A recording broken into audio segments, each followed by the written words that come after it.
Now that we have our loom warped, we're ready to start beginning the weft. The weft are the horizontal yarns. So you're going to need to get your tapestry needle, okay? And then I would suggest to use the same yarn that you used for your warp for the first few rows of the weft. So I'm going to take my warp yarn and I'm going to measure 4 to 6 widths of the loom for the length. I'm just going to do 6 here to make sure I have enough. Okay, and then we're going to cut that and thread it through our needle.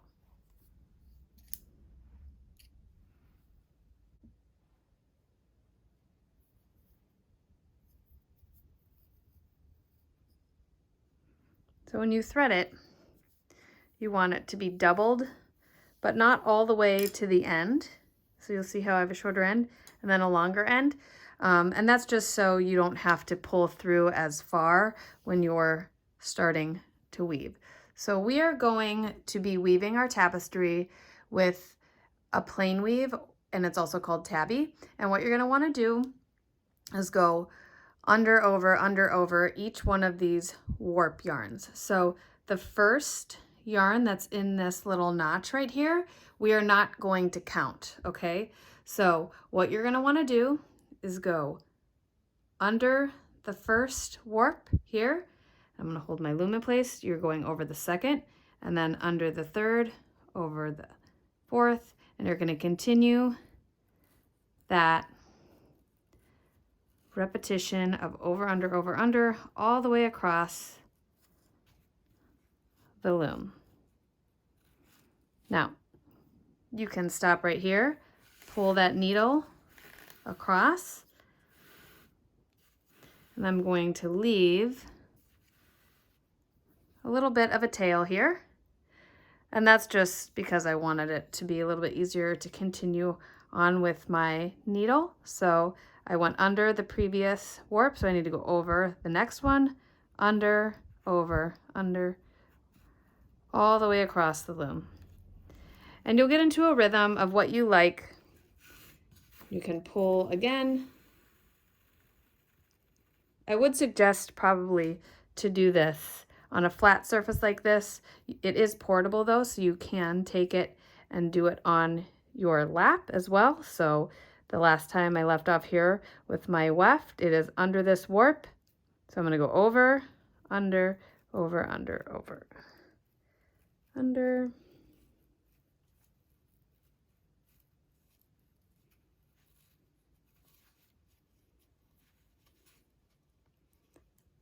And I'm going to end right there. Pull it through. Just like that. So typically when you're weaving, it's a little bit different for your first pass of your weft, is you want to have your weft going in a diagonal direction. The reason for that is because if you went straight across, try to push this down, if you wove straight across like this the entire time, that's not giving you any extra length for the over, under, over motion. And what will happen are your edges, which are called salvages, will start to pull in like this, and then you will no longer have a flat edge. So it's really important, pull this back up here, to have this diagonal line. And what happens is you can hold right here on the left side and pull this weft down like this, and then you can do what's called a bubbling technique, where you can take your finger and make these bubble marks, and it depends on how wide your loom is, but for this size loom, 3 would be good. And then you're going to take your tapestry comb and then you'll just push it down. Right now we're weaving the first pass, obviously. Here you're not going to see it because we're going to put fringe here, but you do want a stable yarn, so that's why we used our warp yarn for this. So we left off here underneath this warp, so that means we need to go over that warp for the second pass. So I am going over, under the second warp, over the third, under the fourth, and again I'm repeating that pattern.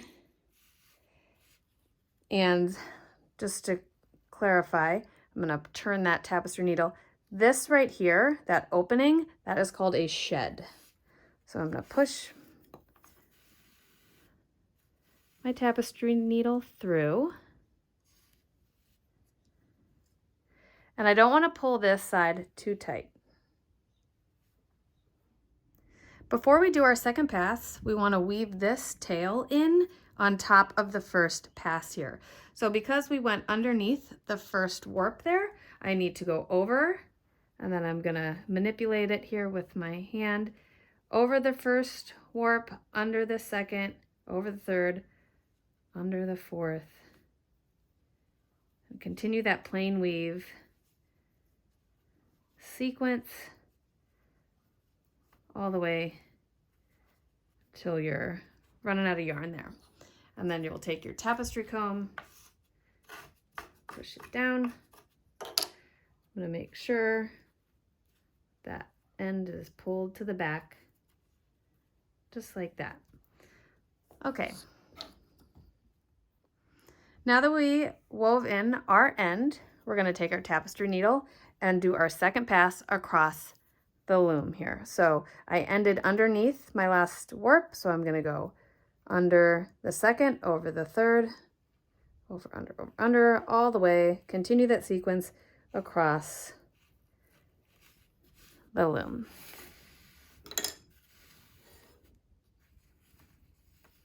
If that happens, totally fine. Gently separate. Then you can pull. And so what's happening here is that my end is too long, all right? So I need to pull that out. I need to make sure that this end right here doesn't get caught.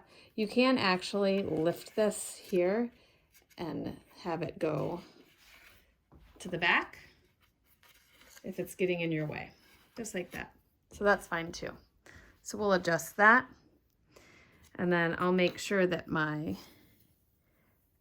double end here, I'm going to pull that a little bit so it's shortened, okay? And now continue across with my plain weave sequence.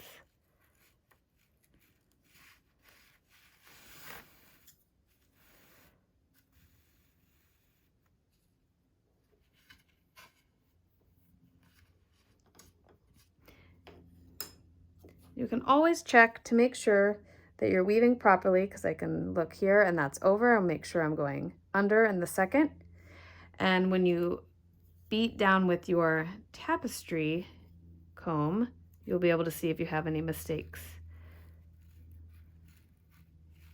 I try to always check as I'm weaving, looking at my shed.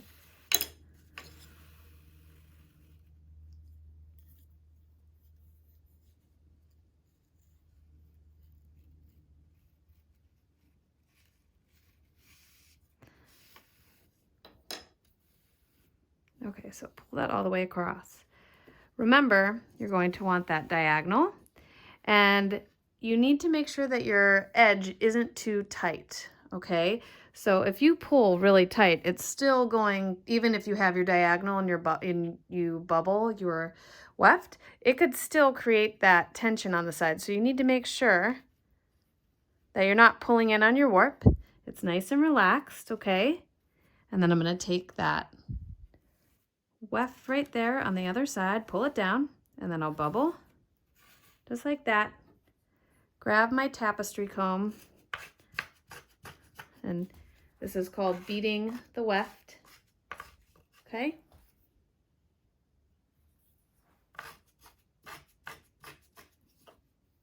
And remember, these wefts won't be seen because we're going to put fringe on it.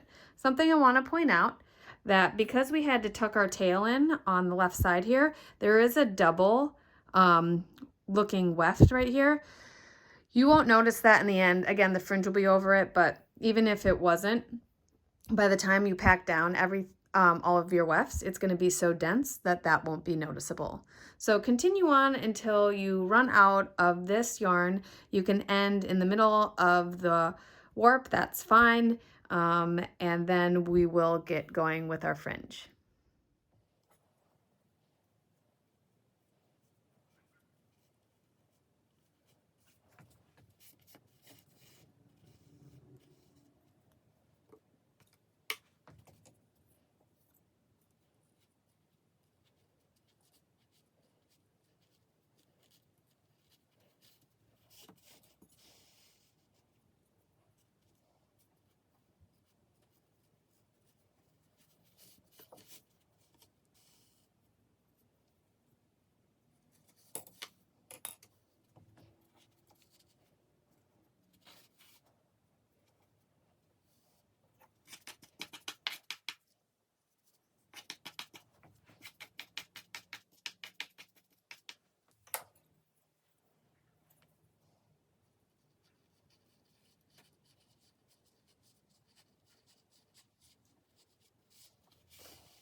now that we have finished weaving our first few rows here, I ended with my weft here on the top. What I want to do is make sure that it's actually going on the back of my loom. So I can weave just a few more here, or I could cut it, but I don't want to waste any yarn. So again, I'm manipulating this with my fingers over, under, and passing that weft through, which is completely fine. Just gonna beat that down, okay? And then I'm going to lift like 6 of these wefts and just push that yarn to the back. It's not in a weave structure, it's just on the back of our weaving for right now. We can trim that at the end. Now that you have your weft tucked in, we're going to measure our fringe. So what you need to do is measure across the width, and because we're going to do 1 row of fringe, but I'm going to double the yarns when I make my bundle, I need about 50. We have 47 notches here, and so we need about 50. We'll use the couple extra that we'll have left over later on in our weaving. So make sure to measure out the width of the loom, 50 of these, cut it, and then we'll be ready to make our row of fringe.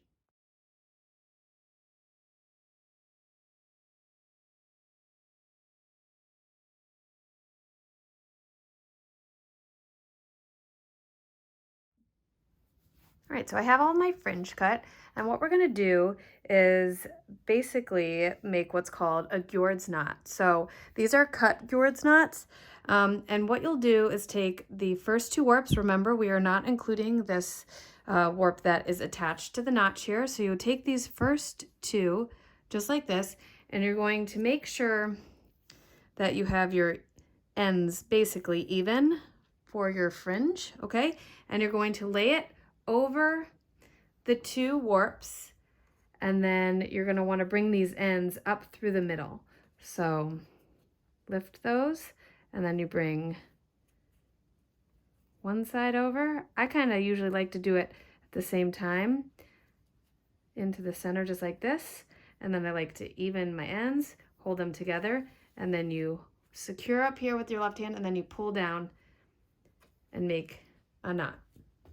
We'll do that again. Remember, these are cut Gjord's knots. And as you can see, I'm using 2 yarns. I'll shift this up so you can see how long that fringe is there. Get back down. But anyway, remember, matching up as even as possible for the ends. Now that I'm done with these first 2 warps, it has a knot on it, I'm going to move to the second 2, have them as a grouping, lay my fringe pieces on top, and I kind of hold it.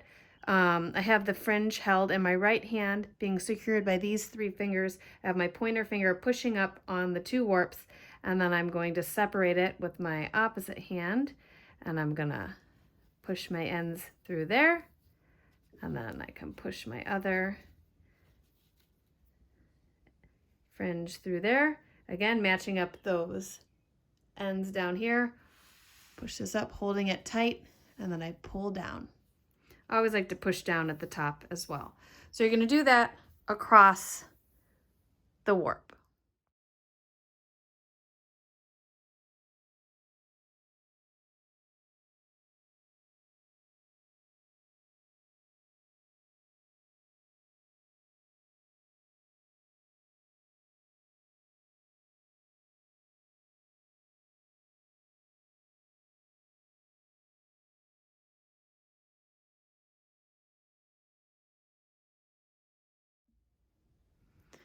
Okay, so I have my fringe almost completed. The only thing is we have 1 warp left here, which is totally fine. I'm going to take that grouping of 2 pieces of fringe, and instead of moving to the second 2 warps, since I only have 1, I'm just going to bundle it with the one from the last bundle of fringe, which is fine.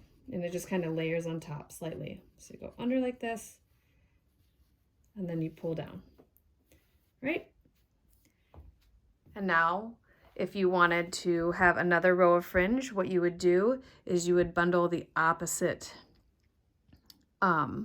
warps. So I would skip the first one, and then I would take these 2 warps here, lay some fringe across, bring the ends up through the center, and then pull down. And then my second layer of fringe would be basically in these open sections here across the warp.